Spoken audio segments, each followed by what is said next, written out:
Good evening, everyone. Good evening. My name's Molly. I'm one of the fellows here. First day on the job here. Welcome to our Friday night instructor presentations. If this is your first time joining us here or on Zoom, so this is how it works. Our visiting instructors are going to take turns giving 10-minute presentations and about their work and themselves. It's supposed to be a really fun night. Hopefully it doesn't rain.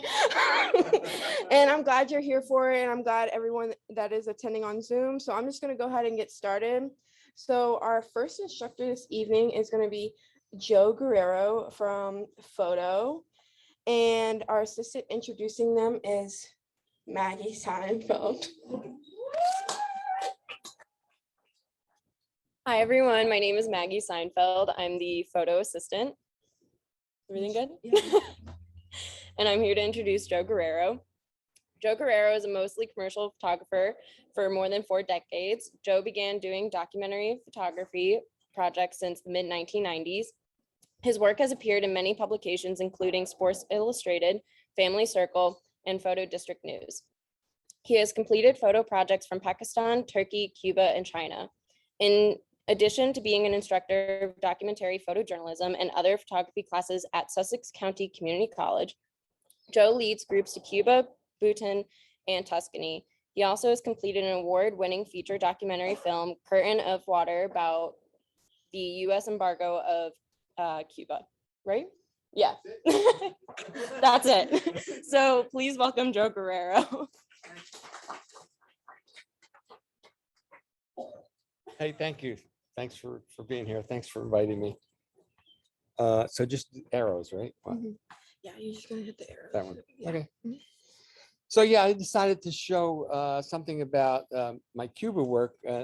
Some of these images were recently exhibited up at the Art Rage Gallery up in Syracuse, New York, back in December, January, and soon to be at Sussex County Community College Gallery through Covinder, with Covinder's help. So I've been going to Cuba for like 21 years, and I've done several photo projects there. I did a film, like you said, about the embargo called Curtain of Water. It was on PBS TV back in 2014, and it's been shown at many colleges, universities. It's sold to educational markets around the country. So it went along with some of the photos with the exhibition. So the two have gone together. So this is just a little bit of that. So this photo actually took in 1999. And to me, this is like a metaphor really about the way I've always seen Cuba, what life is like there. You know, it kind of feels like a cage within a cage. It's always felt like they've never really been able to live the way that they've always wanted to live. Well, maybe they wanted to live that way, but we haven't helped it with our embargo. We've definitely suppressed a lot of what they can do. So to me, this is like a good opening picture telling you about what Cuba is like and what it means. And of course, in Cuba, they love Americans and they have a lot of family here. They're very close to us, like brothers. They love our people. They don't like our government, like a lot of people here don't sometimes. So they wear, American flag t-shirts. What I love about this picture is just like I grabbed it because I just like this guy, I like his arm going out, and all of a sudden this woman walks by with this shirt on in the back, and that's one of the things I love about shooting on the street, where you don't really know what's going to happen, and surprise happening. And she's got this shirt saying "Live, Love, Dream," and he's there with the American flag, and it's sort of, it was a good opportunity to get that. And this was something that I shot for the. This was also in the film, one of the stills in the film. There's a group called Pastors for Peace from New York City, and they, for many years now, maybe 30 some years, they've been going around the country and come from Canada also. What they do is they fill up old school buses with goods donated for Cubans that don't have to go through the US governments. They drive them all to the Mexican border, they go to Mexico, they put them on a ship and they ship them all to Cuba. A lot of medical goods, needs, things like that, that we don't ship there.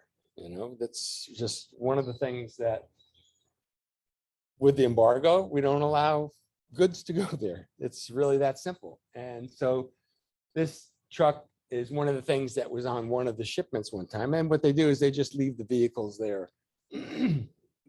But it really tells like how long this has been going on. You have a Jimmy Carter for governor sticker on the bumper. So this embargo has been going on for 60 years now. And it doesn't look like it's going to change anytime soon, which is really sad, which is another bad political situation. At this point, it's hard to say. I think people, especially the Cuban American anti-Castro faction in Miami still has a lot of power, and they still think because it's a communist socialist government that they don't want us to treat them like normal people. That's really what it is.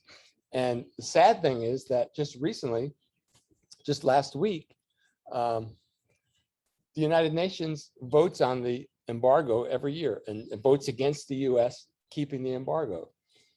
So during the Obama administration, things started to change and started to open up a lot and get easier. And it looked like things were going to happen. Tourism was growing. We were allowing cruise ships to go. Sadly, the Biden administration voted the same way that the Trump administration did. I don't even know why yet. It hasn't really sunk in why that happened.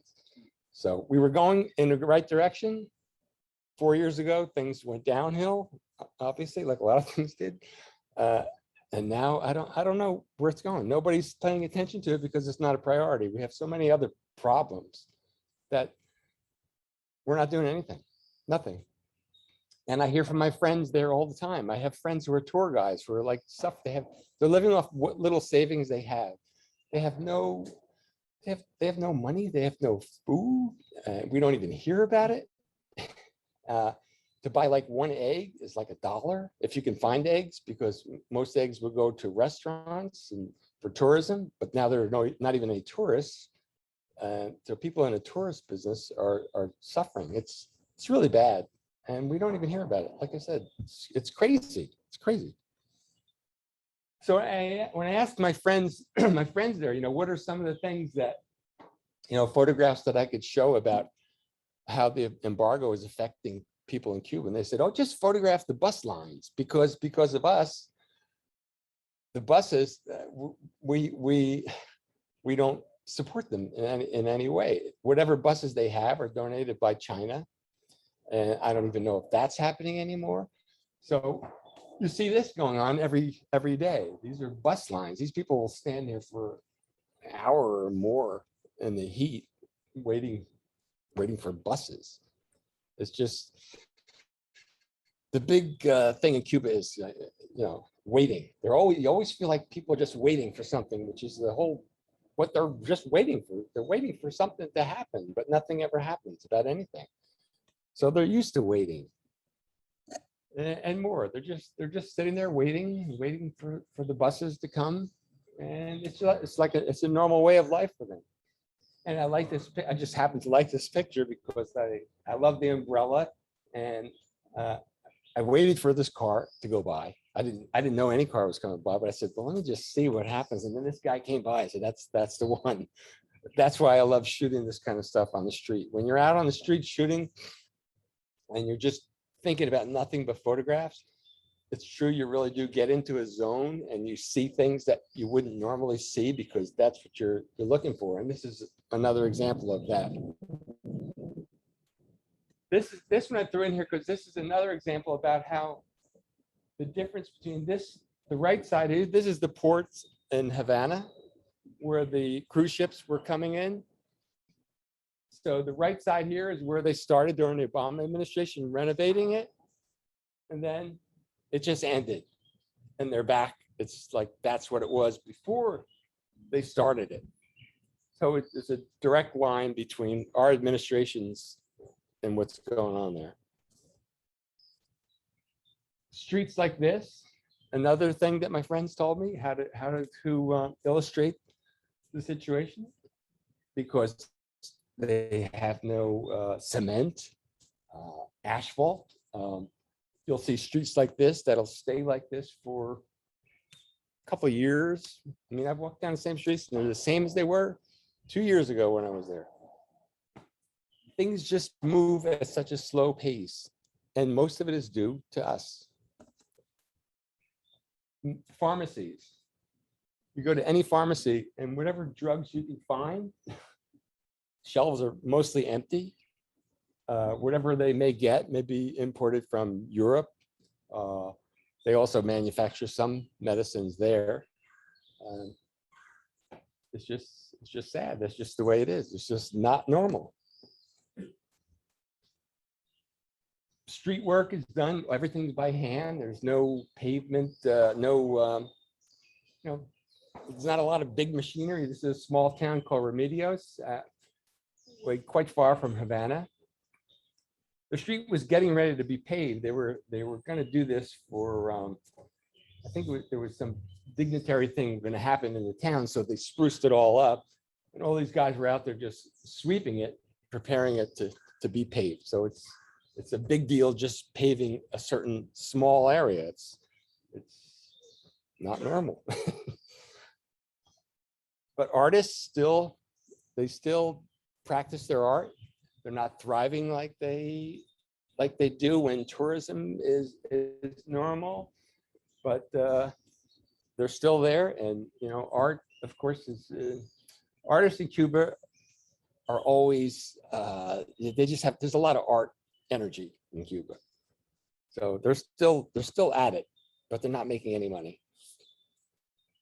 Music, people are still playing their music. This girl practicing her saxophone out in her courtyard there. So they never lose those kinds of things. They still have their culture and their art, their music, and their friendship.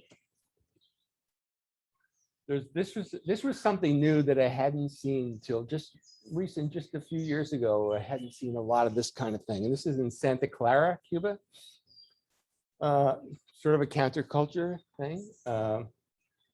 You don't see a lot of it, but you're seeing more and more of it now. The young generation is changing. Still out in the country, people still live like this. They raise a few livestock, grow their few vegetables or whatever. That's a common, typical scene right there. They sell their pigs to a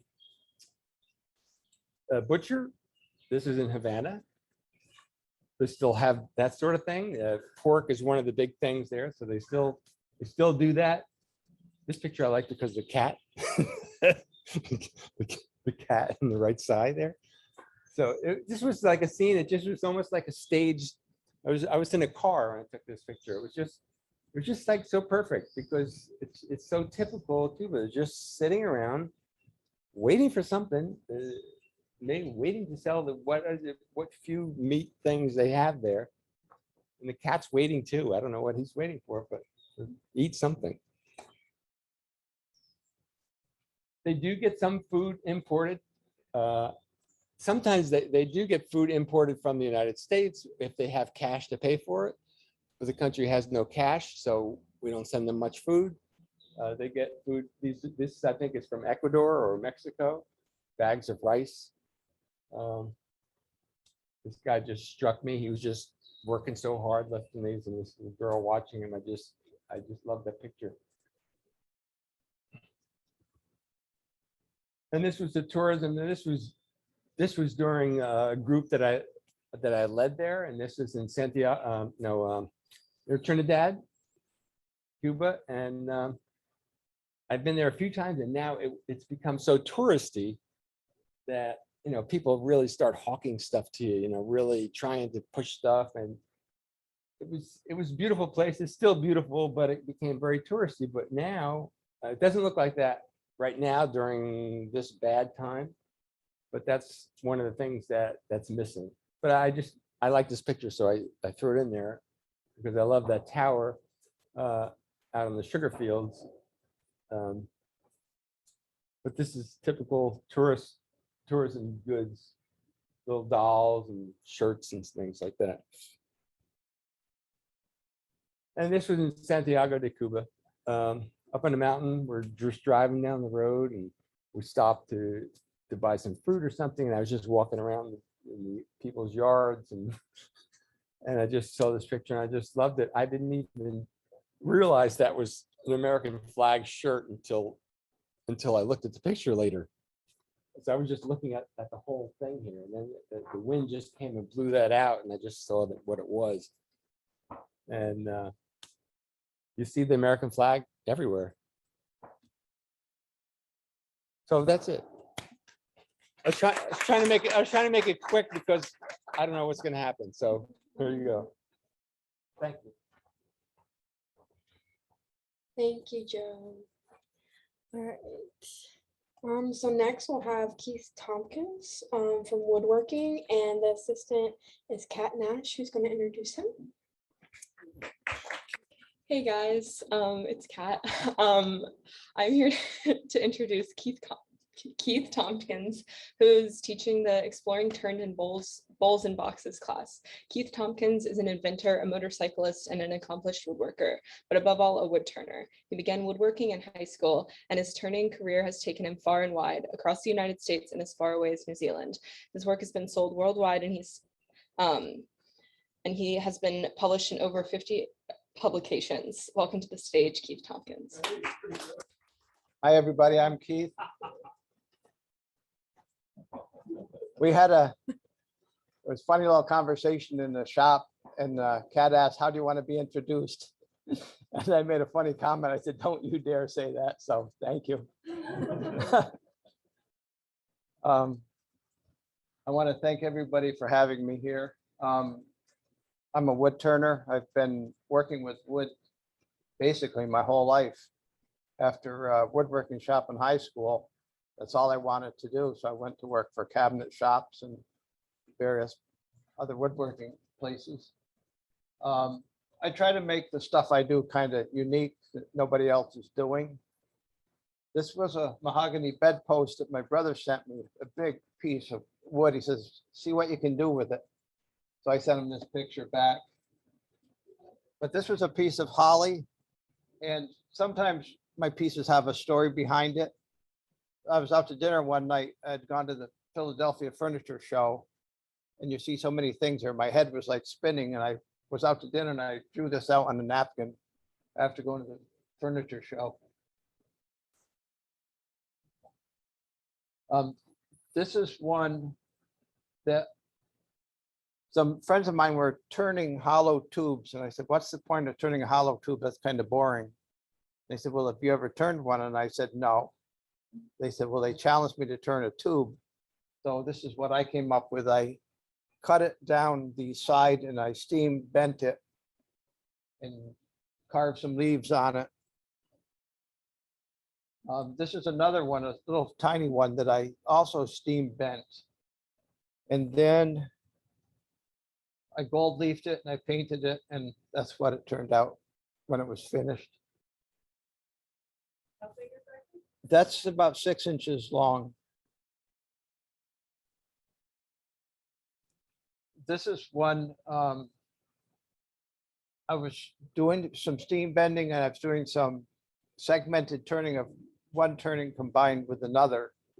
So that's what the rose is. There's 3 turnings that are combined, glued together. I put this piece in the wood turning show, excuse me. And one of the judges says, "It's a nice piece, but there's no turning in it." And I said, "No, the whole thing is turned. The flower, the stem is multi-axis turning, and I turned the cube on the lathe." And he used a very unkind word to describe my work, and he didn't believe me I could turn a cube on the lathe. But I did turn a cube on the lathe. It's hollowed with a threaded insert in the bottom also. But it's multi-axis turning is what it is. This piece, probably one of my most rewarding pieces. I've made several of these. I was making fishing lures on a lathe for my grandson, one after the other, a little series of turnings. I said, boy, that'd be funny if they went in a circle. And as I turned the fishing lures, I thought of this. And so I made it and I sent it to a very well-known gallery as part of an exhibit. And I was worried he wouldn't like it because it's completely different than what I've done before. And the guy was Ray Lear from Del Monte Gallery. And he called me, said, Keith, you and I have a big problem. Opening night, I sold this piece to 2 different people. Can you make me another one? So that was a good kind of problem. So this has been published many times. It's on permanent public display in Hong Kong. It's a successful piece for me. This is a recent piece. I try to make pieces on a lathe that look impossible. And it's once you see how it's done, there's a trick to everything. So that's black walnut with a poplar and walnut base. And I put it on some little brass feet. This is another one of those pieces. I glued rose thorns to it. And actually, it was a pretty good piece for me too. I was going to name it a proctologist nightmare. But,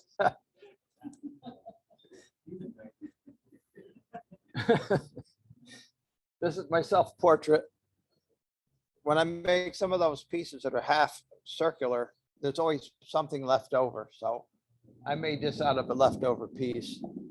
But that pretty much describes me. I don't get enough sleep.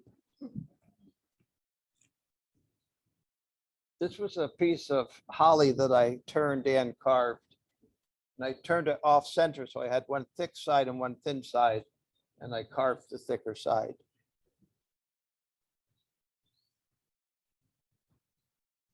This was, people look at this and say, you have issues, and I can't argue with them. It's a bunch of turnings all put together from the same block of wood. I turn each individual piece, put them back together so the grain lines up. That's basically how I did it. I was at a restaurant with my brother, and we were looking across the street, and there was a bar with a martini glass in the window, a neon martini glass with the whatever's an olive in it. So I had just talked to another wood turner who asked me to critique his bottle stoppers.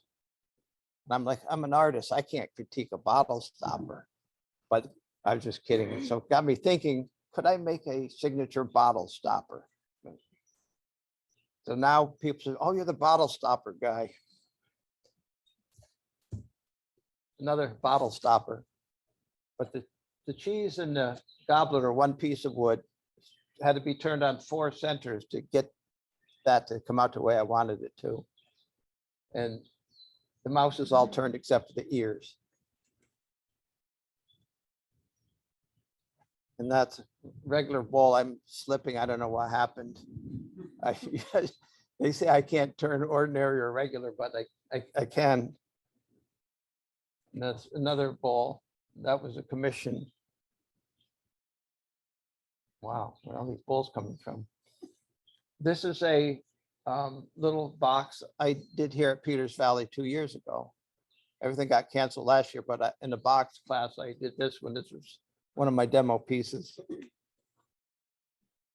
And I like spindle work. I started out as a spindle turner. So this is an ornament. It's a buckeye burl, which I dyed, and ebony. So that's the real color of the ebony wood. This is one from my daughter. This is holly and buckeye burl. That's one from my other daughter. I used to do a lot of furniture work. And this is a lot of table saw, compound angles on a table saw. And I worked in a cabinet shop, and a fellow woodworker came up and he says, look at these doors I made. They're mitered. They're perfect. These doors are perfect. So we got a little competition. I brought something in, he brings something in. I'd bring something in, he'd bring something in. So I said, I'm going to fix him once and for all. So there's 450 compound miters in this. So I won. That's it. That's all I got. Thank you, Keith. Okay, so next up we'll have Ebitenyefa Baralaye in ceramics, and the assistant that's going to be introducing him is Molly Kate Gittes. Hey guys, it's me, Molly Kate. Ceramics assistant. I'm going to introduce Evie. Evie Baralaye is a ceramicist, sculptor, and designer. His work explores cultural, spiritual. Oh, we're on a roll. Yep, we are. I'm going to keep going here, will you? Cultural, spiritual, and material translations. Yep, translations of objects, texts, and symbols interpreted through a diaspora lens and abstracted around the aesthetics of craft and design. Baralaye received an BFA in ceramics from RISD and an MFA in ceramics from the Cranbrook Academy of Art. Baralaye is a ACAD teaching fellow in San Francisco Art Institute. I'm sorry, at the San Francisco Art Institute from 2016 to 2018, and is featured in the Objects USA 2020 catalog. He's currently an assistant professor and the section head of ceramics at the College for Creative Studies in Detroit, Michigan. So please welcome Evie. It's great being here. I was just chatting with Bruce and Kulvinder that it's been 15 years since I was a studio assistant here, and now getting to return as an actual instructor. Yeah, it feels like quite an honor and just incredibly refreshing. It feels so familiar, even though it's been so long. Just talking a little bit about my practice, the last slide was one of the first set of pieces that I'd made, wheel thrown pieces that I'd made while I was at RISD. And I remember that I was just chatting with my class about how I hated the idea of working on one axis as a wheel thrower, but then just really fell in love with the discipline. And then sort of like the ability to play with the fluidity and solidity of clay with that slip trail design. And here with these slip cast pieces, kind of bringing in some of my earlier sculptural interest into what I was doing with mold making. The vessel became a really important symbol for me, as well as a really important sort of overall canon. With this piece titled Abram, taking that vessel canon, this is actually sculpted in clay, and interpreting it, or rather translating the material from clay into working with metal, which I saw as being a more archival material. Metal is actually incredibly sensitive. It corrodes, it breaks down. In my mind, it seemed more archival because you kind of have this fragility of clay that I was constantly dealing with, but just kind of really enjoyed seeing how the meaning of the forms and sort of the emotional resonance, or the emotive resonance of the forms that I was working with in clay when translated into a different material kind of spoke differently. This is one of the, I think this is the second time I came to Peters Valley. I got to participate in the Anagama firing and just really fell in love with how Anagama is this perfect marriage of a firing process that responds and reacts to the textures and to the configuration of clay itself. Here, this is one of my pieces from grad school. Like everybody in grad school, I was kind of going through I guess a phase of irreverence, and here thinking about sort of like the way in which we emote about clay. You know, I didn't find clay, clay found me. And sort of taking this emoji that we really kind of bluntly relate to emoting and stamping it onto the surface of this very visceral ceramic form. So I don't only work with clay. One of the great things about being at Cranbrook is that I was encouraged to work with a number of different media and materials, as well as to work much larger than I had ever worked before. This piece is titled Revelator. It's composed of wood, plaster, and burlap. And I'm thinking of Revelator in the sense of considering what it means for something to exist between the places of heaven and earth. So allowing myself for really the first time in my practice to distill my spiritual thoughts into the things that I was making. So I traveled over to San Francisco. That was actually my first teaching position after graduate school. I never thought I'd live in San Francisco, but really ended up loving it And here with this piece titled Context, I live in the Tenderloin area of San Francisco. If you've ever lived in San Francisco, you know, it's a really fun neighborhood, lots of homelessness there, but a really dynamic and beautiful, you know, part of the city. And here, well, they're using the sensitivity of clay that we associate with cups, plates. There's a kind of intimacy that we associate with the material, but using it to map the neighborhood that I lived around. And here with this piece, kind of really couching the way in which we understand the materiality of clay as starting from a position of domesticity. So here I have a pitcher, a pillow, and these ceramic elements that are embedded to them. They really kind of highlight for me how all of the way in which we distill materiality starts from how we mediate these things from the home, and then going beyond the home with this piece titled Ori Afara Tefillah. So Ori is Yoruba for the word head, Afara is Yoruba for the word bridge, Tefillah is prayer or prayer shawl. So thinking about what it means to exist in between, but also further kind of redefining spiritual iconography in my life with this form. So kind of creating this bridge as a bridge between this idea of what it means for me to be on heaven or destined for heaven, destined for a spiritual realm, and on earth. Here with this piece, I guess it kind of brings me to the nature of the workshop that I'm teaching.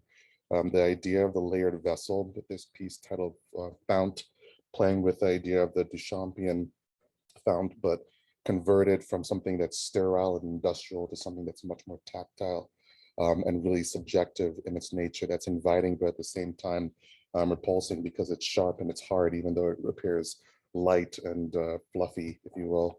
And then, you know, kind of really thinking about my own, I guess, nature or journey of migration and thinking about the processes of working with clay as being reflective of that.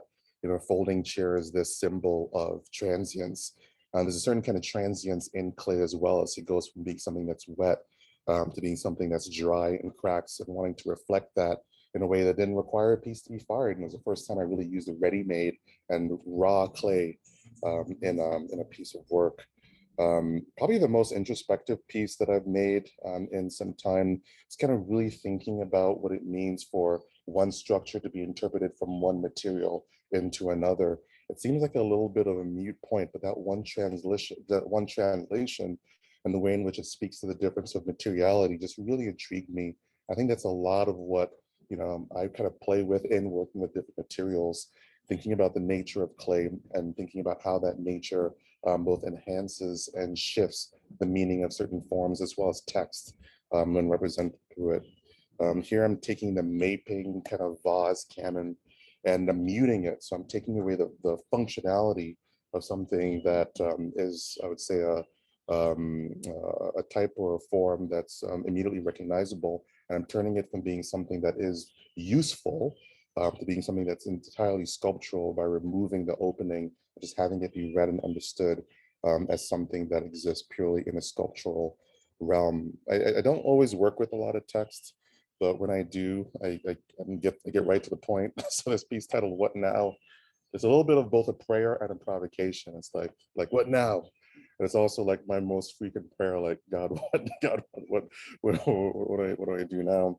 And again, as I spoke to earlier, I'm really drawn to how, even in this case, a simple phrase, when taken from maybe the digital and translated in clay, its meaning kind of takes on a little bit of a reverence, but also even more sensitivity, depending on how you look at it. I'm doing a similar thing here at this piece titled Serpent, the serpent being a kind of symbol of good and evil, depending on the myth or sort of a tradition you look at it in, but kind of drawing on the emotive nature of the idea of a serpent and tying that directly into, if you will, the foundational nature of terracotta. So allowing this piece to be raw, so you kind of go from the symbol to this kind of very immediate investigation of the material. Coming to, once again, kind of the things that we're exploring in my workshop here, this piece titled Vessel 1, just simply a stacked vessel. But I was talking with my class earlier today about how the vessel is this foundational form. It kind of speaks to the organization of society and culture in very fundamental ways. When you find a bowl or a cup in a particular place, it means that a society lived there. So it becomes not only a distilling of a certain kind of use, but also a certain kind of presence and a certain particular expression of identity and culture, depending on the region or the area a vessel might be found in. So for me, the vessel almost becomes like a self-portrait in many ways. When you're kind of creating a vessel, you're not only making something that's, quote unquote, functional, but you're speaking to who you are and where you are in society and culture. Here, allowing that to be represented. These actually don't have any bottoms, kind of like what I was doing with the Maping form. I'm kind of taking away this idea of function, and I won't say force, but really compelling the forms to be read or understood purely as sculpture, rather than to be defaulted to this idea of, well, what can I put inside of it?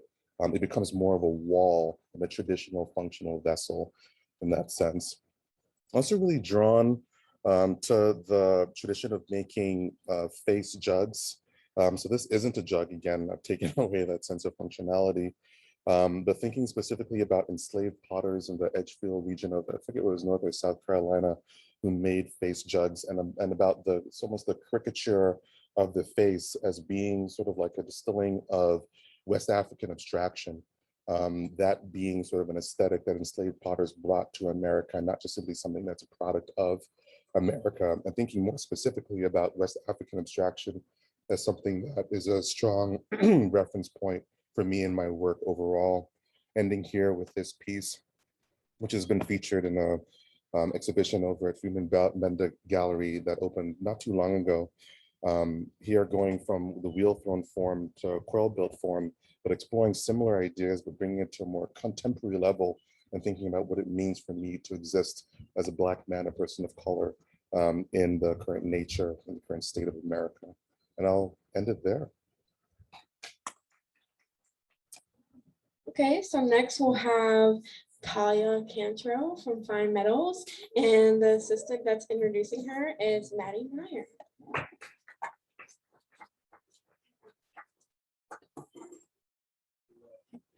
Hi, everybody. So I'm Maddie Meyer. I'm the assistant in Fine Metals, and I'm introducing Talya Kantro. So Talya is originally from Centerport, New York. She received her BFA at SUNY New Paltz in metals, and then just now recently graduated from Rhode Island School of Design with a degree in jewelry and metalsmithing. In her free time, Talya really likes field guides, birds, and the hit game, thrilling spelling game, Boggle. So if you want to play Boggle, that's her girl. She's currently teaching the Silver Linings class, Intro to Cloisonne, and is also our fellow here. So please help me in introducing Talya. Okay. Yeah, I'll hold it. I'm going to put a timer on because that's what I need to do. So that's what we're going to do. I'm just going to do that. All right. Okay, so we're going to get started. I'm kind of going to give you a run through of most of my life. So I got started doing metals a long time ago in a little cabin in the woods at a summer camp when I was 8 or 9 years old. And there's the only picture I have of it. This is what it looked like then, but it's what it looks like now.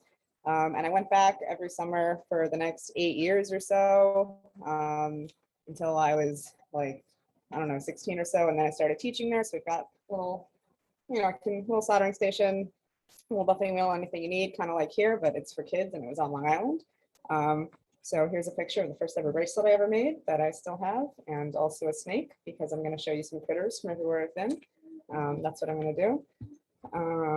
So like I said, I went back there every year for 8 years, and then I didn't know what to do with my life, and I decided, or I found out that you can major in jewelry and metalsmithing, which was news to me at the time. So I went to SUNY New Paltz to get my undergraduate degree in jewelry and metalsmithing, and there's a picture of me levitating something. If you know what it is and how I did it, you get a prize.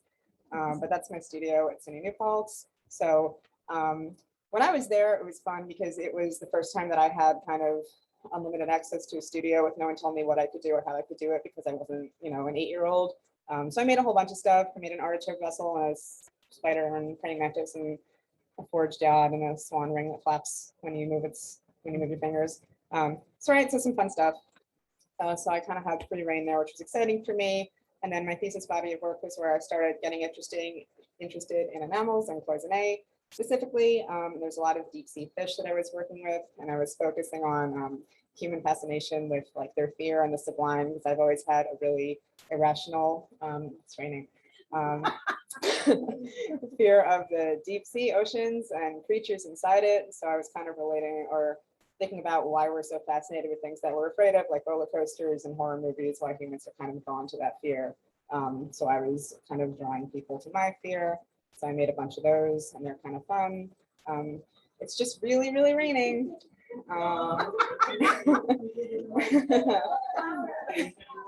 I'm not kidding. Can you hear me like this? Okay. I also had I love New Paltz. I have only good things to say about it. I really got into hiking up there. So that's Montague Crag Hike. It's about an hour and a half from here if anybody wants to go. And there's a northern red-bellied snake. Then after that, I came here. So I was the Climb Metal studio assistant in 2017. That's what Thunder Mountain used to look like. It used to be green. And there's a fun critter that I found when I was here.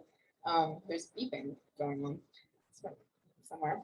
And so I kind of continued the same work that I was doing from when I was in undergrad. I was still focusing on enamels. I was kind of still continuing like the deep sea fish thing that I had going. And I kind of just had free reign here as well. And it was, is the beeping, other people are hearing the beeping?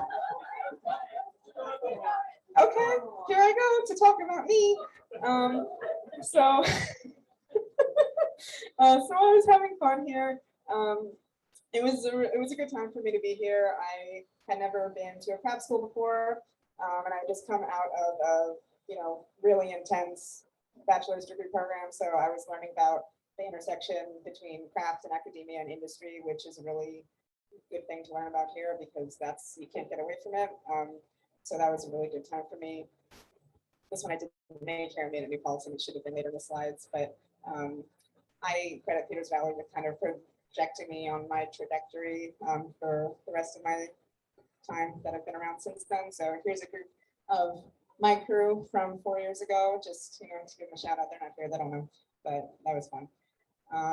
After Peters Valley, I kind of bumped around for a while, and then I went to Israel for 6 months to work as a bench jeweler in the diamond district in northern Tel Aviv. So there's the building that I worked at, there's the inside, and it's just raining so hard. But basically, I was developing a new enameling line for them. They made alternative engagement rings, so I was developing them on CAD, and I would get them printed, and then I would clean up the screws, and then eventually I would enamel them. So there they are done. I did not have any choice of the words. I was a cog in the machine, but that was a really fun time, and I got to learn what it's like to work as a bench jeweler, and it's just absolutely grueling. It's like really hard on the body, but it's really rewarding, and I learned a lot, and I'm glad that I did it. And then there's a critter that I found in Israel. He's a gecko. I don't know the kind of gecko. I don't know non-North American animals, but anyway, there he is. Yeah. And so then after that, I came back from there to do a year-long residency at the Posen Art School of Fine Craft in Columbia, North Carolina. So there is a picture of my studio building. So my studio is right here in the window, and then on this side, whoops, go back. That's the same window. So it's a really beautiful place, very rural. It's kind of similar to this, but also not really. So I still kind of like went back to enameling. This piece I was talking about in class, it really reads just very differently now. It reads like 2020 COVID. It's a bat because it's COVID, and it's just not about that. It's about, I was walking through a nature preserve and I saw a sign that said bats are blind in a nature preserve. And I got really mad about that because I don't know if people know, but bats aren't blind. So get that thought out of your head and toss it away. But they can see as well as we can. So it's 2020 vision. All right. It doesn't really work anymore. But I was just having fun there, and I was making what I wanted to make, which I hadn't been able to do for a while at that point. So that was a trade with one of the old assistants here, with the wood assistant. So I was having fun and developing this like new technique where I kind of make my enamel pieces look like an ancient Greek vessel. So I like put some fire scale in there and just built up clear inroads around the edges. So I was doing that some stuff, and I just had some fun. I made a cheese box. It opens up, I put stuff in there sometimes. And then I developed this new technique that I've been doing where I just use a lot of center punches, and I sit there with a piece of metal in a bowl of pitch, and I center punch it for a few dozen hours.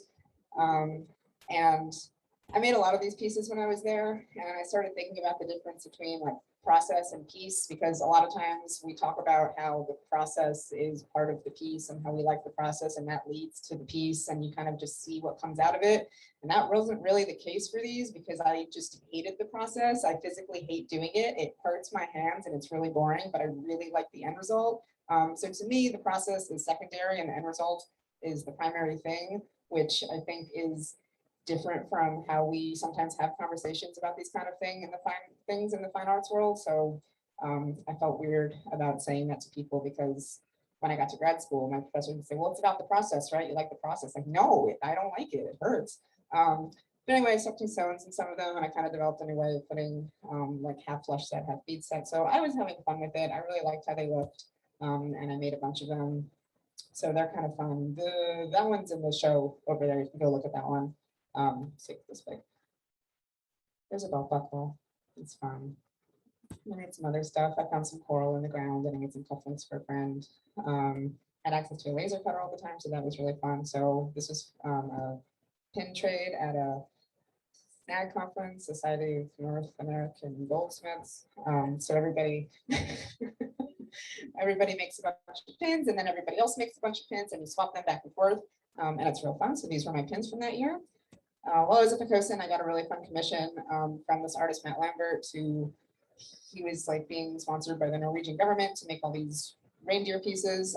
So the Sami people in Norway are like kind of fighting the government, because the government is clearing reindeer in mass off of the land to make way for oil fracking.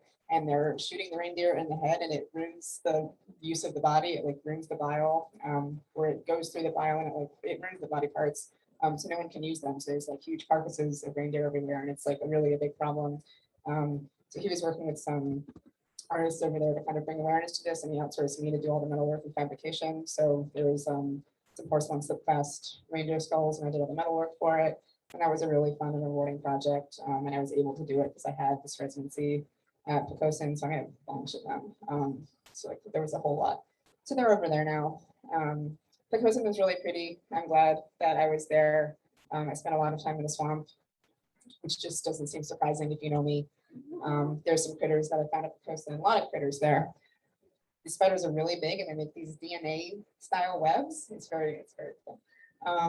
And then after that, I went to grad school at Rhode Island School of Design, where I just finished from. So there's a picture of the outside of my studio. It's just very New England. And I decided to go to grad school when I was at Picosin, because I wanted to see what I would do next, and I felt like the next step, and a bunch of other reasons. We could talk about them later if you would like to.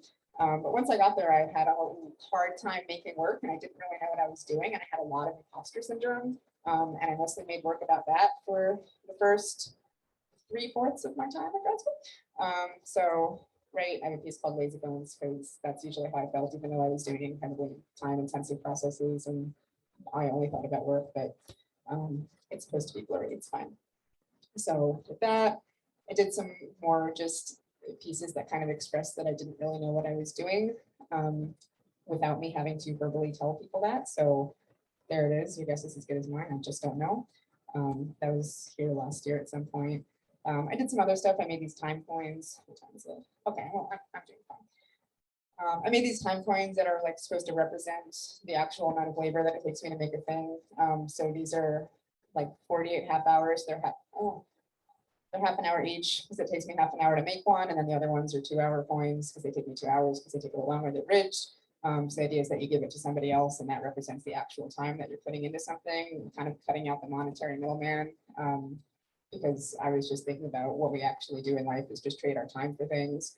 And how we normally think about it is trading our time for money, and then trading money for things. But really, if you eliminate the middle section of that, you're just trading your time for everything in life. So, and then once I researched that, I found out that somebody actually did that in the early 1820s. His name was Josiah Warren, and he made a Cincinnati time store.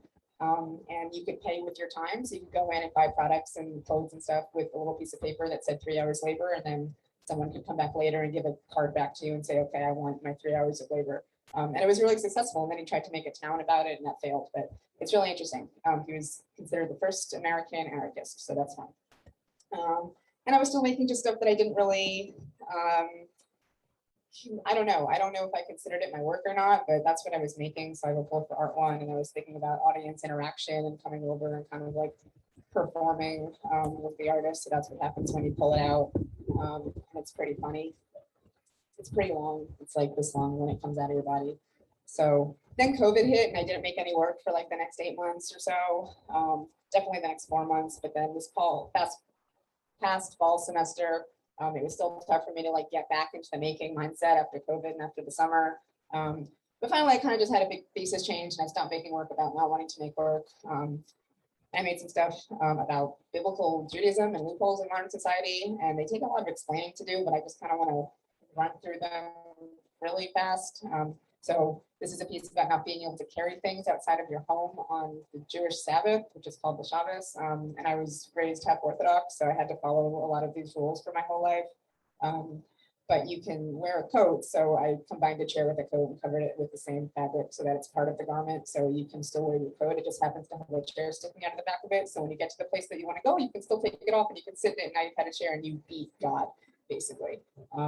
So there's another picture of it hanging on the wall. And then I made some mezuzah brooches. That one's poison A, and the other one's cherry silver. So they go on your body because there's a notion in Judaism that your body is the house for your soul, and usually you put a mezuzah on your physical residence.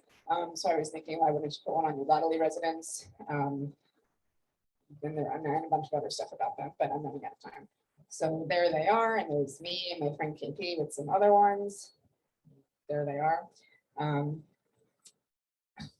I made some chickens that are part of a different cultural tradition where you swing a chicken around your head the day before Yom Kippur. There's a woman in Jerusalem doing that, and you transfer all of your sins into the chicken, and then you kill the chicken and you give it to poor people. So it's charity, and that's how you like absolve yourself of everything you've done that year. And it's called Kaparot, and a lot of animal activist groups are, shutting that down because it's crazy to swing a live chicken above your head and then kill it. So I substituted one that's already dead, but it does have live chicken feet in it. So the symbolism is still there. And technically, legally, in Jewish law, it would still be allowed. So I talked to a lot of rabbis for this. And then this is the last one that I made. Again, with the carrying thing, you can't carry things outside of your house at all, even if it's a stick off the ground or a rock, you just can't pick it up. It's considered work, and so you can't do any work unless it's in a private domain. So Jewish communities will put up a string around their neighborhood called an Erev, and that allows them to carry things in the neighborhood outside. So that's like a big loophole that's accepted to get around it. So I made some Erev jewelry that you can only carry things when it's under that one body part. So you kind of get around it this way. So I don't know if you can see, but oops, no, that's me. There's a fishing line going around it. So your body part is kind of safe from the thing. And then I just wanted to include a picture of myself with my bird Wendell, who I credit with getting me through grad school and COVID isn't around anymore. And Willow, and that's my dog. And that's it. It actually was 14 minutes, which I think is pretty good because my dry run was 21 minutes. So pretty good. I'm gonna make this really quick and sweet. Thanks for everyone coming out. I'm sorry about this. Drive safe.